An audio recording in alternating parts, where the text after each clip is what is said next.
अरे की भैया चिराग बनले होलिया में गहकी हे मुँह मांगा दाम फगुनावा में अब की अरे की चोली बेचे लेते तेजस्वी सारा कार हो कि बिहार में बाहर आइल के भी इज्जत ना हो पाइल आउ एगो नेता लीडर जेकरा के पूरा भारत बुझाइए गई कि माने एकर पावर का होला पते चली गई अब किया भैया के ना गलती कहल जाई ई सबसे बरियार गलती इनकरा राइटर के बा एंटरटेनमेंट खातिर गाना गोइले रहला तो जौना जगहिया पर तू कहले बड़ा कि होली में चोली बेचिए चिराग पासवान ओ जगहिया पर काहे ना कह देले रहला कि होली में चोली बेचिए तेजस्वी रंग होइला ओ जगह कहीं प्रमोद वो भौजी के साया रंगवा देले राजनीति के तौर पे कइले गोइल बाटे एकरा में तनिको सके नहीं खे आरजेडी के झंडा लहरी अब कि तोकरा पहिलहू के कुछ कहले रहला तो कतनो झमकइहे लो झमकइला बस के बात नहीं खे बनी जा बाकी उनकरा बाद के दोषी बनी जा ठीक नु पहले कार्रवाई उनकरा ऊपर होई ओकरा बाद हमनियो के जाए गानों में चल जाता तो फिल्म में बना के का करना उ गाना हमार रहलाटे आपका था गाना वो पवन सिंह पावर स्टार गाना का दिया गाना हमार रहला धुन होलिया चोलिया छोट लइल पहुना कि पसमान होई बात के ढुकले मोहमंड में अरे जेकरा केरेल न्यूजियला गमन छोट मानत हो तूफानवा छोट ना का हमरा और चीज ना गावेला धीरे अरे कि एक दिन नदी के तीरे आखी देखनी सुंदर शरीरिया अगिया में जा रे लय राम। नमस्कार, आप देख रहे हैं अपना न्यूज भोजपुरी। मैं हूं आपके साथ पवन कुमार और अभी हम मौजूद है पासवान स्टार तूफान जी के पास मौजूद है। अभी एक प्रमोद प्रेमी यादव जी के गाना लॉन्च हुआ था कि चिराग पासवान चोली बेची है और लालू नीतीश तेजस्वी खरीदी है। ये जो गाना है आज हम इन गाने के बारे में कुछ बातचीत करने वाले हैं कि ये गाना राजनीतिक में बदल दिया गया है और इस पर गाना गाए हैं। तो आइए इनसे बात करते हैं। सबसे पहले अपना न्यूज भोजपुरी में आपका स्वागत और आप कैसे हैं जी। सबसे पहले अपना न्यूज भोजपुरी के जे भी श्रोता देखे वाला चाहे वाला बा भोजपुरी समाज सबके हम गोड़ लगाते हैं। और भाई का हाल चाल बा? सब बढ़िया है। और अभी एक मामला एक विवाद सामने आए हैं। प्रमोद प्रेमी यादव जी ने गाना गाए हैं कि चिराग पासवान चोली बेची हैं, लालू नीतीश तेजस्वी खरीदी हैं और मायावती पर भी इन पर गाना गाए हैं। तो इनके बारे में क्या कुछ कहना चाहेंगे कि ये गाना जो गाए हैं क्या सही था? ये सबसे पहले ही बता दें कि चिराग भैया के तो मान के चलो कि जेंट्स में बाड़े थोड़ा बहुत हमने के अल्टर लागल चाहे ना लागल। मायावती दीदी जी के पता बानू पूरा भारत के मुख्यमंत्री रह चुकल बड़े उत्तर प्रदेश के और उनकरा के सब लोग अपन दीदी के नाम से पुकारेला मायावती दीदी, ठीक बेटी के भी नाम से पुकारेला। हमनी के सबसे ई कहल जाई नु कि शर्म के बात बा कि हमनी के एगो बेटी के भी इज्जत ना हो पाइल आउ एगो नेता लीडर जेकरा के पूरा भारत जाना था मायावती दीदी के जो भी माने उत्तर प्रदेश सरकार बा सबसे माने टॉप क्लास के गिने वाला हमनी के मायावती दीदी। तो ई जौन भी गईले बने कि माया के साया रंगी है अखिलेश भाई हो ई तार चेतौनी बाटे ऐसन कुल अभद्र भाषा के प्रयोग मत कर लो और मत कर इधर तारा बुझाइए गई कि माने एकर पावर का होला पते चली गई अब की हाली। अखिलेश यादव जी मायावती बहन को बहन मानते हैं और उन पे रंगी है जो प्रमोद प्रेमी यादव जी जो गाना गए हैं बिल्कुल कतई एकदम माने कहीं के नहीं के ई प्रमोद भैया के ना गलती कहल जाई ई सबसे बरियार गलती इनकरा राइटर के बा जेकर छोटन मनीष नाम बा खुला इनकरा के हम इते करतनी। हमारा काल विवाद भइल बात भइला के बाद पता चल कि इंटरटेनमेंट खातिर गाना गइले रहनी है तो भैया वो इंटरटेनमेंट खातिर गाना गइले रहला तो जौना जगहिया पर तू कहले बड़ा कि होली में चोली बेचिए चिराग पासवान वो जगहिया पर काहे ना कह देले रहला कि होली में चोली बेचिए तेजस्वी सरकार। अच्छा हाँ जहाँ माया के साया रंगोइला वो जगह कहीं प्रमोद वो भौजी के साया रंगवा देले रही तो ओकरा में तो और बेटर लाग रही ठीक नु। लेकिन टारगेट करके राजनीतिक टारगेट एकदम फाइनल बाटे कि राजनीति के तौर पे कइले गोइल बाटे एकरा में तनिको सके नहीं खे। कहीं ना कहीं आरजेडी को सब सपोर्ट करते थे सभी कास्ट के लोग, लेकिन वो तोड़ने भंग करने के काम किए हैं।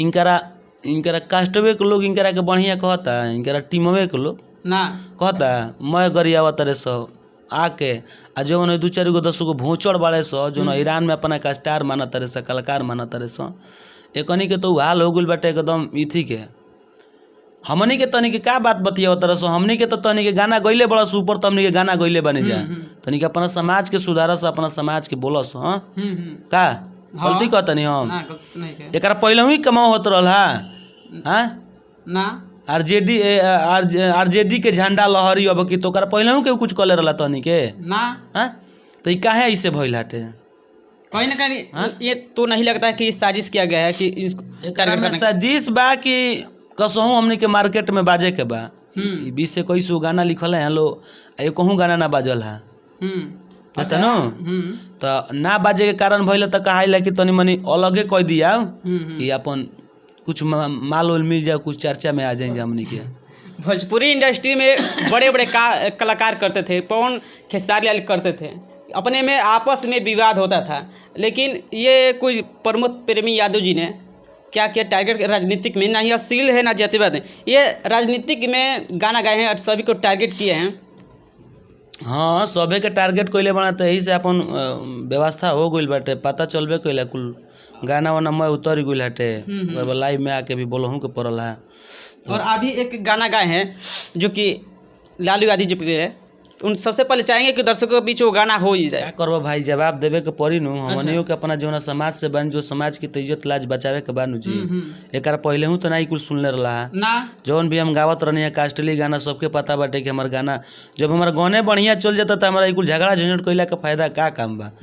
हमारा राइटर सब देखते बने जे तीनों आदमी पड़ल बने तमाम सोए निंद्रा में सुतल बने जा एकदम रात भर काम भइल बा रेलाई जारी भी है बहुत बड़ा बड़ा प्रोजेक्ट सारा गाँव हम भोजपुरी VR म्यूजिक ठीक ना म्यूजिक वेड सब कंपनी काम भइल बिया अपन सुतल बनन तो हमने क्यों गाना ही रहला इनकर जवाब में अरे कि भैया चिराग बनले होलिया में गहकी अरे कि दीहे मुँह मांगा कि दीहे मुँह मांगा दाम फगुनावा में अब की अरे कि चोली बेचे लेते तेजस्वी सरकार हो कि बिहार में बाहर आइल बा कि कैसन बाटे ई नीतीश सरकार हो हो गइल बा सर्दी बुखार हो उनके गाना के जो गाए हैं उनके जवाब दिए हैं अपने गाना के माध्यम से गाना बा कि अरे कि चोली बेचे लेते तेजस्वी सरकार हो कि चोलिए के बाहर आइल बा कि कैसन बाटे गठबंधन सरकार हो कि चोली के प्रचार भइल बा। लगता है कि राजनीतिक में चोरी का प्रचार हो रहा है आगे चल के 2025 में अभी हमनी के गाना में केहू भी औरत के केहू भी चीज के नाम नहीं खींचा ले ना लेब जा कहे से कि वो औरत से हमनी के वो औरत हमनी के माई भी हो सकत तारी बहन भी हो सकत तारी इनकारा घरे के बहन बेटी तो हमनी के नाम नहीं खींचा ले सकत कहे से कि हमनी के मर्यादा में बानी जा हमनी के पास से दिमाग बा ठीक नु। चिराग पासवान जी 2025 में नेक्स्ट CM बनने वाले हैं और हर घर में जाते हैं और गरीबों का मसीहा है वो ये तो सबके पता भाई तो तुहू कोनो भी कास्ट से होखबा कि चिराग पासवान के फाइन होखबा वो कास्टली इथी ना हमें नेता ना हमें हर लोग के पहुँचे ले जरा के अपन जौन भी सुख सुविधा होके दुखी होके चाहे कुछ भी हो को चीज़ में चिराग भैया पहुँचे ले अब पूरा भारत के छोड़ा ना पूरा विश्व में दूसर का स्थान पर नाम बाटे नेता में पता बानू तो इनको लोग कतनो जम कही लो जम कइला बस के बात नहीं खे रह जीव बिहारे में उत्तर प्रदेश में बाकी के तार नेता कहीं ना काम करी हन बाकी के ये जवान हिला के फेंकी हैं। अच्छा ये बताइए कि अभी पेपर में भी आउट हुआ था कि अश्लील और जाति सूचकों को बैन किया जाना चाहिए और जो भी अगर जातिवाद अगर किसी जाति को ठेस पहुंचता है उस पर कार्रवाई किया जाए तो ये प्रमोद प्रेमी यादव जी ने क्या किया नहीं अश्लील है जातिवाद है ये क्या कह राजनीतिक में सभी को टारगेट करके अमित मोदी तमाम मायावती तेजस्वी बहुत सारे यहाँ पर गाना गा दिले बने तो उनको कार्रवाई जारी भी है जे भी बा हमनियों को कर में दोषी बनी जा बाकी उनका बाद के दोषी बनी जा ठीक नु पहले कार्रवाई उनका ऊपर होई ओकर बाद हमनियों के जाइब जा हमनियों के रेलाई होई ऐसा बात नहीं के गलती तो हमनियों को ले बनी जा ठीक नु।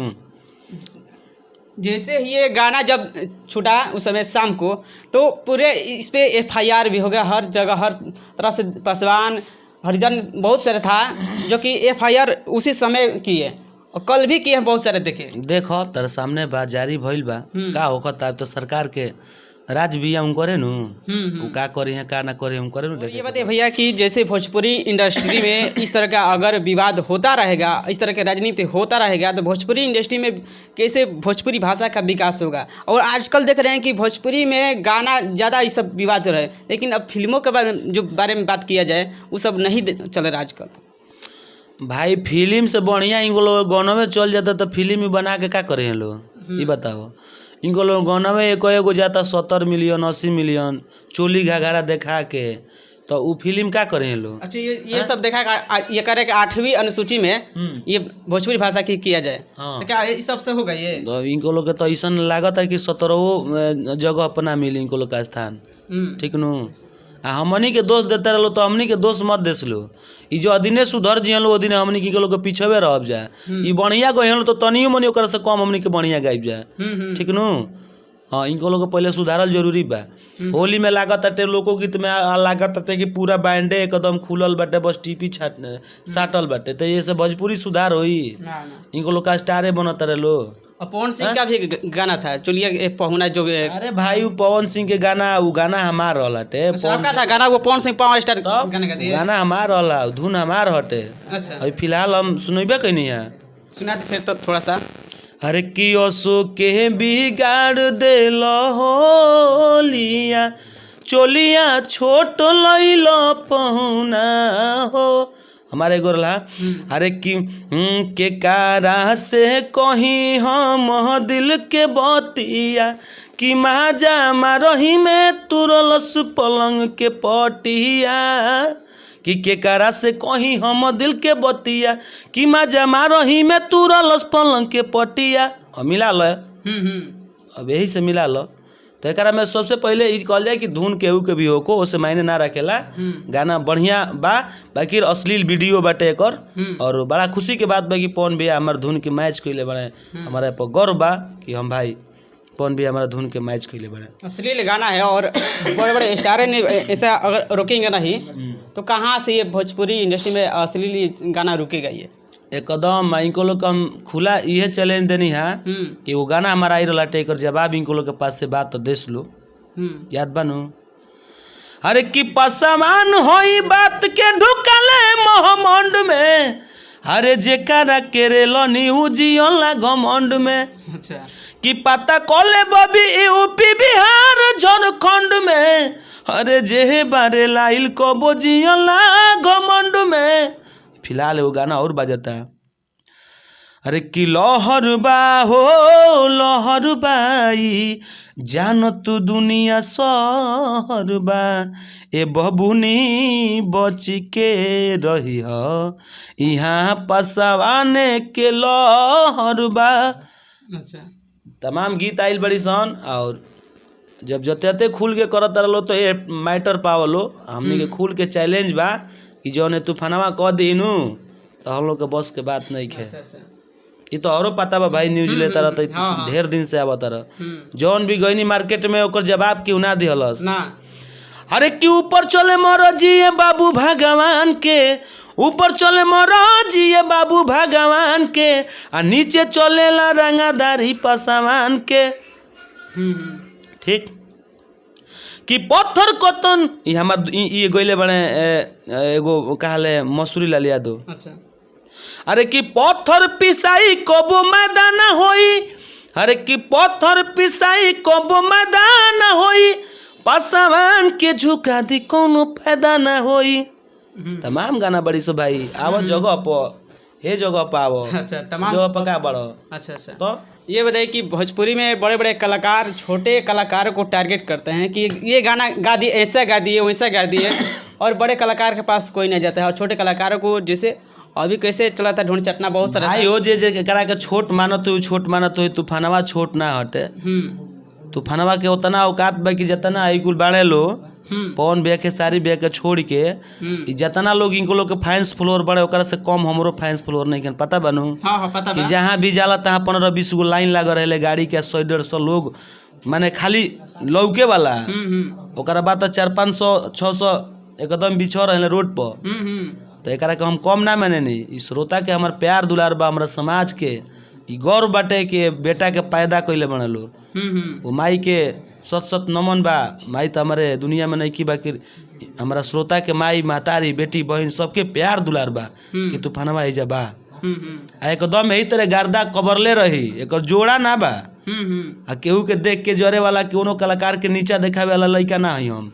केहू जी के कुछ भी हो केहू जा पहुँचे वाला लड़का है। ठीक नो, यही तरह एकदम श्रोता के प्यार मांगे के बाद तो ओकरा दिल में रह। ठीक नो, अश्लील गइला से ना हो जाए, जतियाता कइला से ना हो जाई, ओकरा दिल में रह, दिल में बस, ओकर काम कर।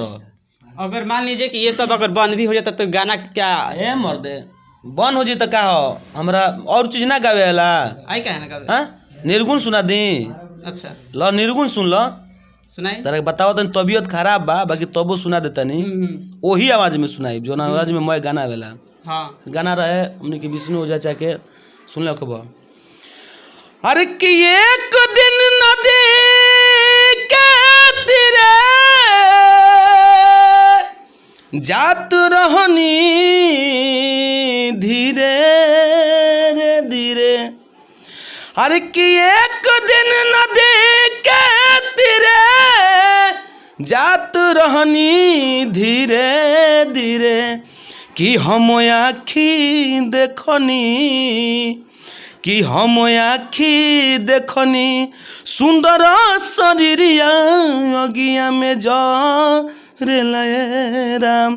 ना गावे आई कहे ना तो मर्द ऐसा कुल बात मत करो। जतियाता खत्म हो जाई तो रेल के बढ़िया चीज न चली। आ पीछे हटे वाला बनी जा ना। हता ना हमने के समाज हमने के ऊपर हता ना आशीर्वाद देले बिया, हमने के पीछे बैठे खातिर काम करता नहीं जा ना ना। है?